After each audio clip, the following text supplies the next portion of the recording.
Welcome दोस्तों, हम देख रहे हैं रिसोर्सेस यानी कुदरती वसाइल। पहले लेक्चर के अंदर हमने कुदरती वसाइल का इंट्रोडक्शन देखे थे, उसके बारे में शॉर्टकट मालूमात हासिल किए थे। आज का टॉपिक है हमारा हवा है और इसके बाद के दो टॉपिक पानी और जमीन रहेंगे, ठीक है।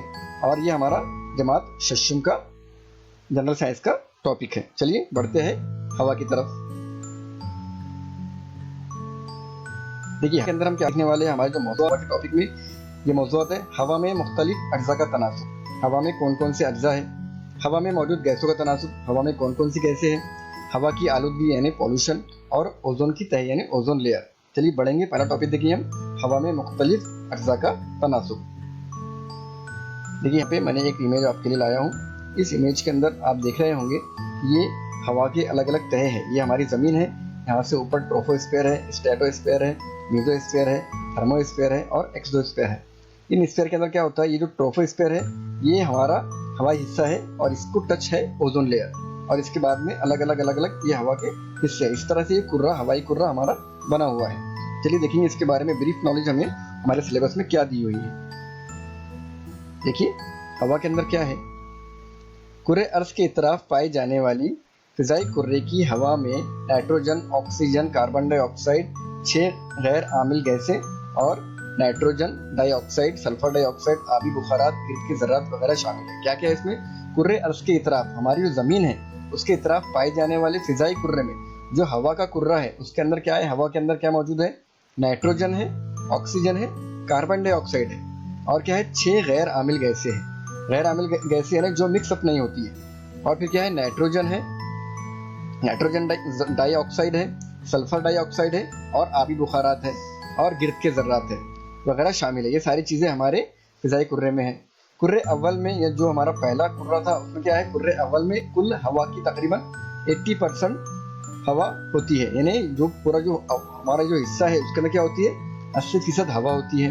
जबकि कुर्रा मुतगय्यरा में आपको जो मैंने पहली स्लाइड दिखाया था उसके ऊपर जो है वो कुर्रा मुतगय्यरा के अंदर क्या है, इसका तनासुब कितना है, 90% होता है। कुर्रे वस्ती और कुर्रे आयुनी में ये कम होता जाता है। जैसे जैसे आप जमीन से ऊपर जाते जाएंगे हवा का जो तनासुब है वो धीरे धीरे कम होता चला जाता है। कुर्रे बैरूनी और इसके आगे हवा मौजूद नहीं है, यानी आप जितने ऊपर चले जाएंगे कुर्रे के तो उसके ऊपर आपको हवा नहीं मिलेंगी। आप समझ गए होंगे कि हवा कुर्रे अर्ज के इतराफ पाया जाने वाला कई गैसों का आमेजा और फिजाई कुर्रे का एक अहम हिस्सा है। देखिए यहाँ पे हमें एक डायग्राम दिया हुआ है। यहाँ पे देखिए नाइट्रोजन कितनी है, 78% है, ऑक्सीजन सिर्फ 21% है, ऑर्गन कितनी है 0.9% है, दूसरी गैस है 0.07% है और कार्बन डाइऑक्साइड 0.03% है। सबसे ज्यादा नाइट्रोजन है 78%। इस तरह की गैसें हमारे हवा में मौजूद है। हवा में गैसों के साथ ही गर्द के ज़र्रात, आबी बुखारात भी शामिल है। इनके अंदर गर्द के ज़र्रात और आबी बुखारात भी पाए जाते हैं। सतह ज़मीन के करीब हवा में गैसों का तनासुब ज़्यादा और जैसे जैसे दूर हो जाए कम होता जाता है। आप ज़मीन से जिस तरह ऊपर जाते जाएंगे हवा के अंदर गैसों का तनासुब कम होता जाएगा और हवा भी कम होती चली जाएगी। हवा के अज्जा का तनासुब और कुछ इस्तेमाल झैल में दिए गए हैं। देखते हैं हमारी नेक्स्ट स्लाइड के अंदर कि इसके अंदर हमें हवा के बारे में और क्या क्या मालूमात दी है। देखिए हवा में पाई जाने वाली गैसों के कुछ अज्जा क्या है, नाइट्रोजन। नाइट्रोजन क्या है, जानदारों को जरूरी प्रोटीन की दस्तयाबी में मददगार है। अमोनिया की तैयारी और ग़िज़ाई अशिया को हवा बंद करने के लिए इस्तेमाल होता है। नाइट्रोजन क्या होता है, हम जो चीज़ें खाते हैं ना उसके अंदर उसको पैक करने के लिए नाइट्रोजन का इस्तेमाल करते हैं। अमोनिया बनाने के लिए उसका इस्तेमाल होता है और प्रोटीन सिंथेसिस के अंदर भी नाइट्रोजन का इस्तेमाल होता है। ऑक्सीजन हम लोग हमारे तनफ्फुस के जरिए ऑक्सीजन हमारे अंदर लेते हैं बॉडी के अंदर और कार्बन डाइऑक्साइड खारिज करते हैं। देखिए ऑक्सीजन हमारे लिए जरूरी है और कार्बन डाइऑक्साइड पौधों के लिए जरूरी है। उसी के साथ साथ आग फरकोश यानी आग बुझाने के लिए भी कार्बन डाइऑक्साइड का इस्तेमाल किया जाता है। उसके बाद में है ऑर्गन, बिजली के बल्ब में इस्तेमाल की जाती है। बिजली के जो बल्ब है उसमें ऑर्गन इस्तेमाल करते हैं। हेलियम कम दर्जा हरारत हासिल करने और बगैर पंखों के इंजन से चलने वाले जहाज़ों में इसका इस्तेमाल होता है। हेलियम का इस्तेमाल जहाज़ों में किया जाता है जहाँ पे बगैर पंखे वाले इंजन है। नियॉन का इस्तेमाल क्या होता है, इश्तिहारों और रास्तों की लाइट में। जो स्ट्रीट लाइट है और जो एड वगैरह लगती है ना रोडों के ऊपर, आजकल नया ट्रेंड आया है, उसके अंदर नियॉन गैस का इस्तेमाल करते हैं। क्रिप्टॉन का इस्तेमाल करते हैं।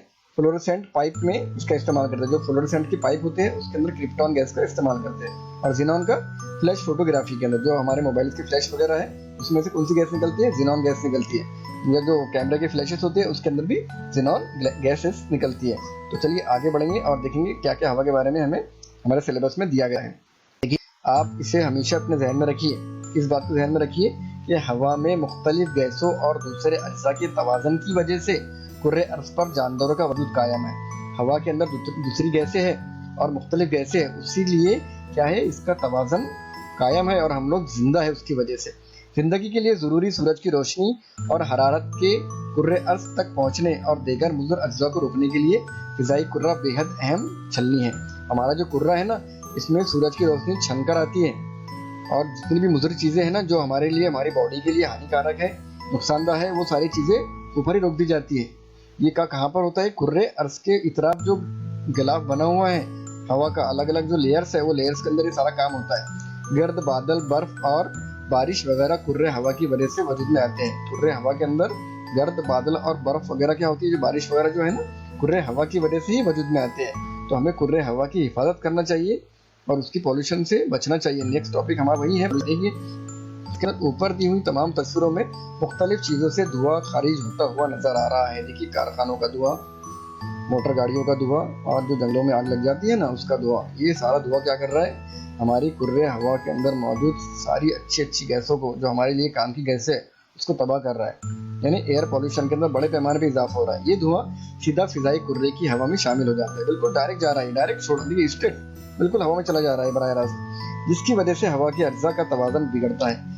हवा के अंदर जितने भी अज्जा है ना, वो सारे ज़रूरी है, उनकी बैलेंसिंग बहुत ज़रूरी है और वो बैलेंसिंग को ख़राब करने के लिए ये सारे चीज़ें जिम्मेदार हैं। इसी को हवा की आलूदगी यानी एयर पॉल्यूशन कहते हैं। सवारियों, बड़े बड़े कारखानों में ईंधन के एहतराक यानी ईंधन के जलने की वजह से, इसी तरह लकड़ी का जलना, कोयले का जलना जैसे जो ईंधन है, इनके अधूरे जलने की वजह से, अनकम्बंशन बोलते हैं ना, कम्बंशन, अधूरा कम्बंशन होने की वजह से दूसरी मुज़र गैसें वगैरह खारिज होती है, जिसकी वजह से दिन ब दिन हवा की आलूदगी मुसलसल बढ़ती जा रही है।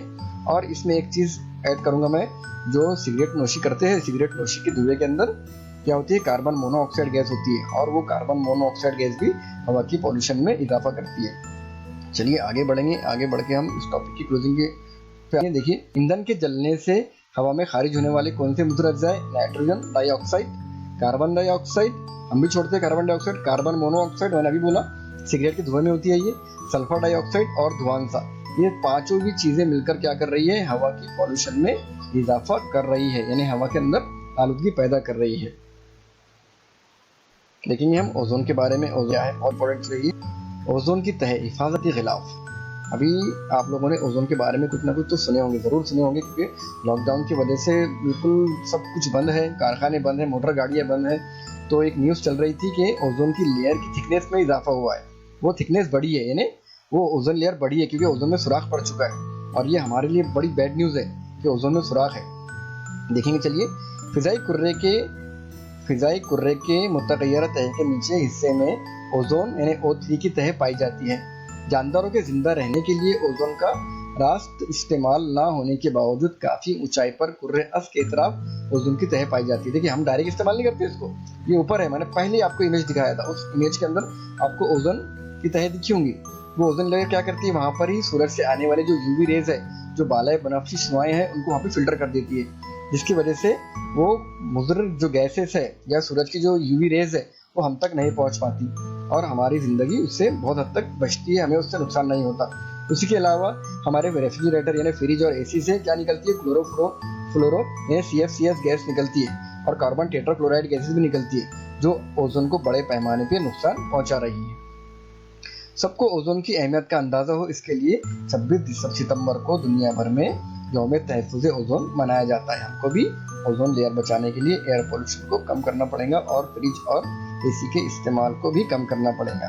देखिए, आप एनिमेशन के अंदर जो नीला धब्बा नजर आ रहा है वो ओजोन गैस के अंदर पाया गया सुराख है और ये जो आपके सामने एनिमेशन है ये नासा ने 2017 में डिस्प्ले किया था। ठीक है बच्चों, तो मैं उम्मीद करता हूँ कि आपने इस टॉपिक को अच्छी तरीके से समझ लिए होंगे। हमारे नेक्स्ट टॉपिक के लिए आप बने रहिए। हमारा नेक्स्ट टॉपिक क्या है? पानी की आपको जो भी डिटेल्स है वो नेक्स्ट टॉपिक में मिल जाएंगी। तो शुक्रिया बच्चों, इस टॉपिक को देखने के लिए। बने रहिए टेक लर्निंग के साथ।